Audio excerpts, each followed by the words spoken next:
지난 영상에서 맥도날드 형제가 탄생시킨 맥도날드 레스토랑을 황금아치 제국을 꿈꾸던 레이 크록이 완전히 인수하게 된 이야기까지 했습니다. 이후 레이 크록은 맥도날드를 확장해 가기 위해 햄버거 대학을 운영하며 체계적으로 프랜차이즈 사업을 해나갔고, 맥도날드의 브랜드 가치를 높이기 위해 여러 가지 아이디어를 도입하게 됩니다.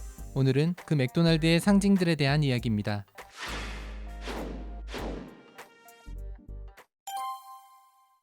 1940년 맥도날드 형제가 샌 버너디노 지역에 맥도날드 드라이브인 레스토랑을 오픈하면서 처음으로 사용한 로고입니다. 이 당시만 해도 햄버거보다 바비큐가 메인 요리였기 때문에 로고에도 바비큐라는 문구가 더 강조되어 있습니다. 하지만 1948년 맥도날드 형제는 매출의 대부분이 햄버거라는 것을 깨닫고 3개월간 식당 문을 닫고 대대적인 리뉴얼을 하면서 로고도 새롭게 바꾸게 됩니다. 물론 그들이 특별히 개발한 스피디 서비스 시스템을 통해서 30초 만에 햄버거를 제공한 것이 이때부터이긴 하지만 바뀐 로고는 메인 요리가 햄버거라는 것을 강조하는 정도였습니다. 그런데 스피디 서비스 시스템이 대박이 나면서 맥도날드 레스토랑만의 트레이드 마크인 이 시스템을 부각하고자 1953년 또 한 번 로고를 바꿨습니다. I am Speedy 라는 팻말을 들고 있는 햄버거 셰프가 윙크하고 있는 친근한 모습의 캐릭터로 디자인됩니다. 이후 맥도날드의 가맹점들이 많이 생겨나자 스피디 팻말을 커스텀 빌트 햄버거로 바꾸고 코스트 투 코스트라는 내용을 추가했습니다. 한편 1952년 당시 맥도날드 형제는 일리노이주 피닉스에 첫 번째 프랜차이즈 매장을 세우기 위해 프랜차이즈 매장을 위한 건축 디자인을 고민하고 있었습니다. 이때 동생인 리차드 맥도날드가 황금아치라는 아이디어를 생각해냈고 조지 덱스터라는 건축가를 고용하여 구체적인 건축 디자인을 완성했습니다. 그리고 이 디자인을 본 레이 크록은 황금아치에 반하게 됐고 1961년 맥도날드 형제로부터 회사를 완전히 인수한 뒤 맥도날드의 상징을 황금아치로 만들기 위해 로고에 접목시키기로 결정합니다. 크록은 자신이 신임하던 직원 프레드 터너에게 로고 디자인을 맡겼는데 터너는 훗날 맥도날드 2대 회장이 되는 인물입니다. 아무튼 터너는 자신이 디자인을 해보려고 하다가 잘 안되자 당시 맥도날드 코퍼레이션의 건축과 엔지니어링 책임자였던 짐 신들러에게 다시 의뢰하게 됩니다. 신들러는 3차원의 황금아치 건물의 양옆 황금빛 아치 부분과 지붕의 황금빛 라인을 2차원의 평면으로 변환하여 새로운 로고를 완성시켰습니다. 또한 심플한 폰트에 강렬한 빨간색 맥도날드 워드마크를 사용하기 시작했습니다. 이후 맥도날드는 이 로고를 활용하여 아키라는 마스코트도 만들었는데 주로 POP나 배달 트럭에 사용했습니다. 이렇게 생긴 아키의 다른 버전도 만들어지긴 했지만 금방 사라졌습니다. 그러다 1968년 맥도날드의 로고는 좀 더 심플하고 깔끔하게 리뉴얼됩니다. 최초의 아치형 로고는 두 개의 아치가 겹쳐지면서 맥도날드의 첫 글자인 M과 묘하게 닮아 있었는데 이 부분을 더 확실하게 표현하기 위해 디자인을 수정했고 이 디자인이 이후 사용되는 모든 로고의 기준으로 사용됩니다. 1975년에는 빨간색 직사각형 안에 M 로고를 넣은 글래스 버전이 만들어집니다. 1992년에는 3D 느낌의 로고를 사용하다가 2000년에 와서는 빨간 사각형 안에 M 로고를 활용하여 마치 웃고 있는 모습이 연상되도록 디자인됩니다. 하지만 2000년대 초 패스트푸드는 건강에 해롭다는 인식과 함께 맥도날드는 값싸고 오래된 식품회사라는 이미지가 강해지면서 주가 하락과 함께 위기를 겪게 됩니다. 때문에 2002년 맥도날드는 브랜드의 이미지 변신을 위해 독일의 광고 커뮤니케이션 그룹 허예엠 파트너에게 브랜딩을 맡겼습니다. 그리고 전 세계적으로 통일성 있게 하나의 메시지와 새로운 이미지로 광고하기 시작하는데 이때 등장한 슬로건이 바로 I'm loving it. 당시 저스틴 팀버레이크가 부른 CF송 I'm loving it 덕분에 마케팅은 성공적으로 이루어졌습니다. 이 노래에 등장하는 이 징글이 엄청나게 인기를 끌면서 지금까지 를 사용하고 있습니다. 아무튼 I'm loving it 캠페인에 맞춰 로고에도 슬로건이 추가되었고 M 로고 부분에는 음영을 추가했습니다. 이후 2006년 기본적인 M 로고를 기반으로 Forever Young이라는 이름의 로고를 만들어 지금까지 사용하고 있습니다. 세계에서 가장 유명한 프랜차이즈 마스코트 중 하나가 바로 로널드 맥도날드입니다. 실제로 미국에서는 산타클로스 다음으로 유명할 정도라고 합니다. 그런데 사실 로널드 맥도날드는 한 실제 인물을 모델로 만들어진 캐릭터입니다. 당시 미국에는 보저 더 크라운이라는 광대쇼가 어린이들에게 큰 인기를 얻고 있었습니다. 미국의 각 지역마다 보저 캐릭터를 연기하는 배우들이 따로 있었고 그중 워싱턴 DC의 WRC-TV에서 1959년부터 보저 역할을 연기한 윌러드 스콧이란 사람이 있었습니다. 그러던 1963년 워싱턴 DC의 두 맥도날드 가맹점 존 깁슨과 오스카 골드스타인에서는 어린이 고객들을 확보하기 위해서 고민하던 중 윌러드 스콧이 연기하는 광대가 햄버거를 권하는 TV 광고를 제작했습니다. 이때 스콧은 보조를 대신할 이름으로 로널드 맥도날드를 떠올렸습니다. 물론 지금 이 영상을 보고 깜짝 놀라시는 분도 계시겠지만 당시 어린이들에게 스콧이 연기한 로널드 맥도날드의 인기는 어마어마했기 때문에 맥도날드의 햄버거는 불티나게 팔리기 시작했습니다. 크록은 로널드 맥도날드 캐릭터가 전국적으로 통할 것이라고 생각했습니다. 그런데 1966년 로널드 맥도날드를 전국적으로 사용하기 위해 마스코트 브랜딩을 하는 과정에서 초대 로널드 맥도날드인 윌러드 스콧을 쏙 빼버렸습니다. 게다가 로널드 맥도날드에 관한 어떠한 보상도 해주지 않았습니다. 말 그대로 팽.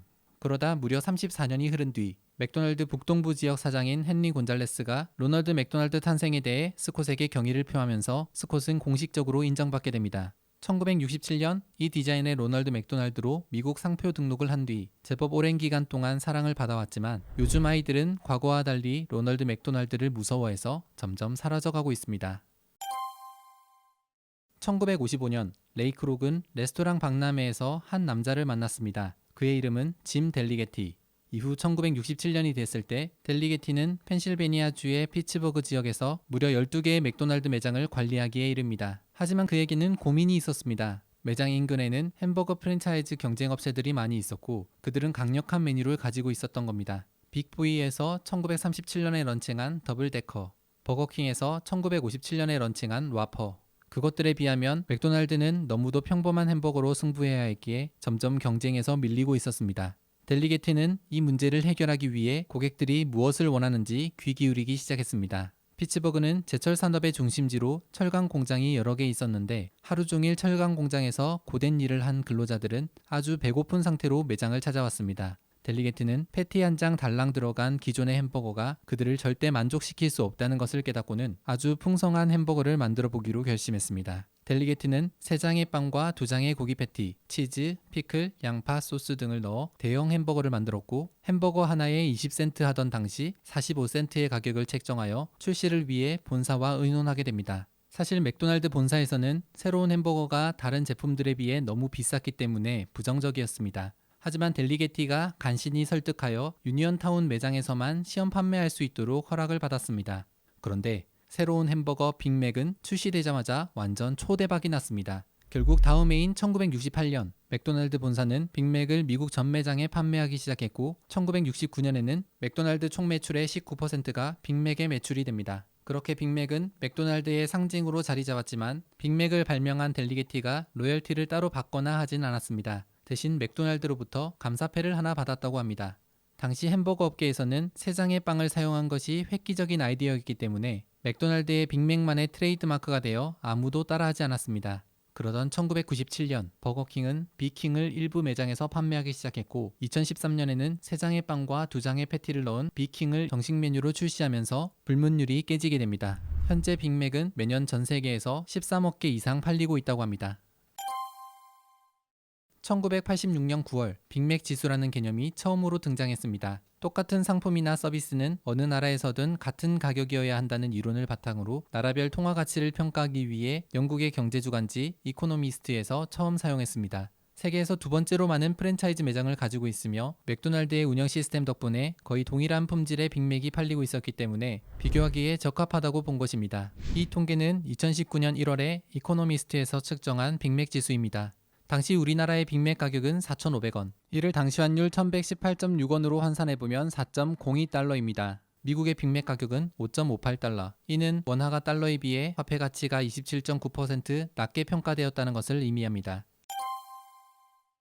햄버거에 장난감을 끼워 파는 것인지, 장난감에 햄버거를 끼워 파는 것인지 우리를 헷갈리게 만드는 것이 있습니다. 바로 맥도날드 해피밀 세트. 이 해피밀의 역사도 꽤 오래되었습니다. 1977년 미국 세인트루이스 지역의 마케팅 담당자였던 딕 브람스는 어린이들을 위한 프로모션을 기획했습니다.